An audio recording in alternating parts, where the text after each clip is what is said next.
Lalu gimana sejarah timbulnya apa namanya mazhab ini? Mazhab ini. Jadi ke semua mazhab ini Imam Abu Hanifah, Imam Malik, sebenarnya mazhab itu kan bukan 4, itu ada 14. Cuma yang terkenal itu ada 5.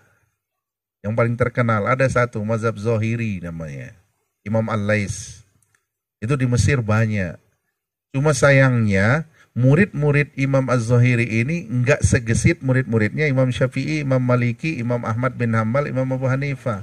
Sehingga buku-buku karangan beliau itu enggak nyebar kemana-mana.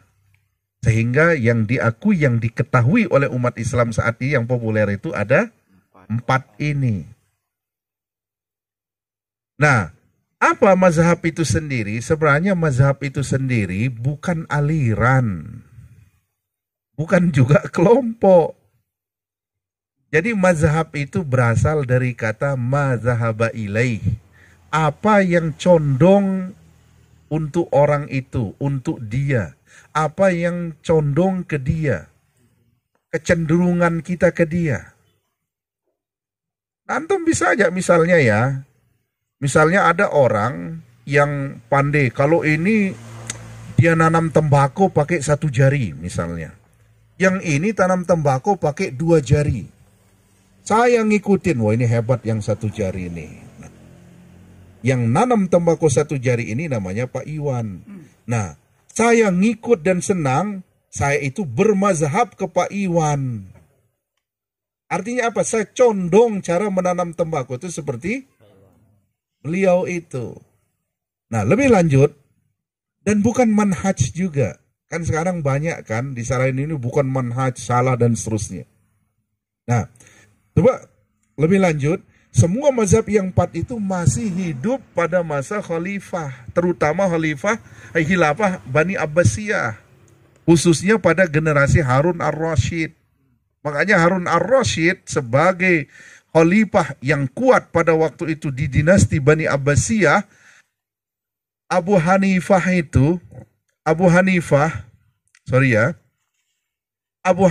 ini orang yang pertama itu berguru kepada para tabi'in. Imam Malik ini juga para tabi'in. Yang kedua Imam Syafi'i ini gurunya Imam Malik. Syafi'i punya murid namanya Imam Ahmad bin Hambal. Antara guru dan murid ini beda pendapat, bukan aliran. Atau mengatakan kok si murid ini murtad atau membangkang, bukan. Atau sesat, bukan. Tapi di situ ada manhaj namanya. Manhaj, metode. Nah, gimana gambaran metode itu supaya lebih jelas? Oke, ntar kita balik. Jadi mazhab boleh beda, tapi manhaj nggak boleh. Seperti apa? Untuk menelusuri kedua tuntunan Al-Quran dan Sunnah yang ditinggalkan oleh Nabi Muhammad diperlukan satu jalan yang disebut dengan manhaj. Jadi nggak mungkin kita memahami Al-Quran itu kecuali dengan satu jalan nih, manhaj ini. Nah, manhaj ini untuk memperoleh manhaj yang benar, inilah kita melalui proses peneluran sanad-sanad ilmu Islam dengan alur riwayat-riwayat yang benar. Dengan cara apa? Dengan diambil dari ulama sekarang. Ulama sekarang ini ngambil dari salafus saleh. Ulama salafus saleh ini ngambil dari tabi'ut tabi'in. Ulama tabi'ut tabi'in ini ngambil daripada tabi'in. Tabi'in ini ngambil dari sahabat. Sahabat ngambil kepada Rasulullah SAW. Itu namanya manhaj. Jalannya.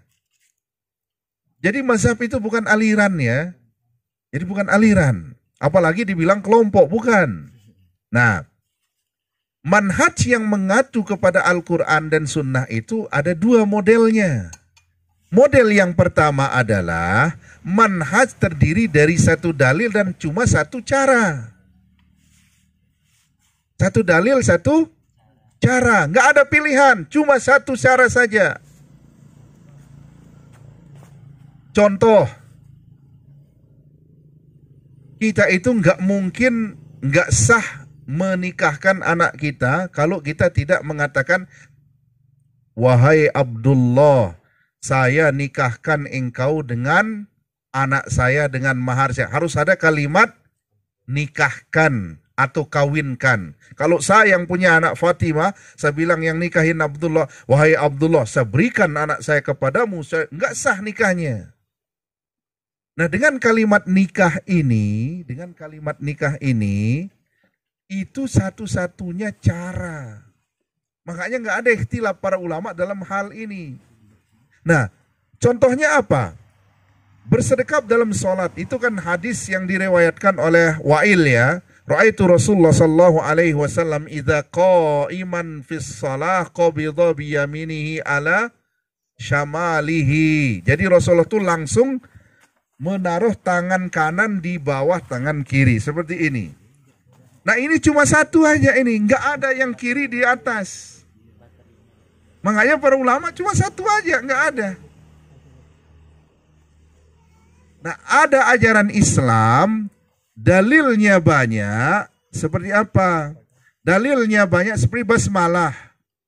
Nah, basmalah itu Nabi itu menggunakan 4 cara. Ada jahar, ada sirri, tanpa dibaca, membaca dalam rakaat pertama saja. Ini namanya manhaj, semuanya dilakukan oleh Rasulullah. Silahkan dipilih satu-satu. Imam Syafi'i ngambil jahar.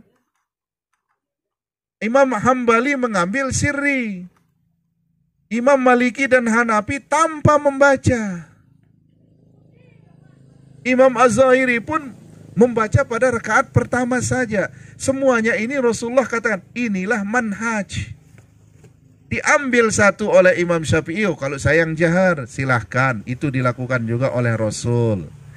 Datang Imam Hambali, kalau saya ngambil yang sir saja. Silahkan, itu dilakukan oleh Rasulullah. Maliki sama Hanafi bilang, saya nggak baca. Kenapa? Karena itu juga datang dari Rasulullah Sallallahu Alaihi Wasallam. Loh, kenapa ini bisa semuanya bisa ada pilihan seperti ini? Karena memang ada contoh dari Nabi. Dan begitu juga nggak mungkin kita mengambil keempat-empatnya. Masa begitu kita jadi imam Bismillahirrahmanirrahim, yang satunya Bismillahirrahmanirrahim, dan berikutnya nggak dibaca, nggak mungkin. Makanya diberikan pilihan. Ini namanya manhaj. Jadi manhaj itu adalah datang dari Nabi. Nah, barulah para imam mazhab ini ngambil ini yang seambil. Mazhab yang lainnya ngambil yang ini. Nah, orang yang mengikuti apa yang diambil oleh Imam Syafi'i, itulah yang dikatakan madzhaba ilaihi Syafi'i. Apa yang lebih condong dilakukan oleh Imam Syafi'i, saya mengikuti Imam Syafi'i. Akhirnya kita bermazhab kepada Syafi'i. Nah, inilah gambarannya. Jadi ada manhaj yang hilang di tengah-tengah umat, sehingga umat Islam itu merasa panas.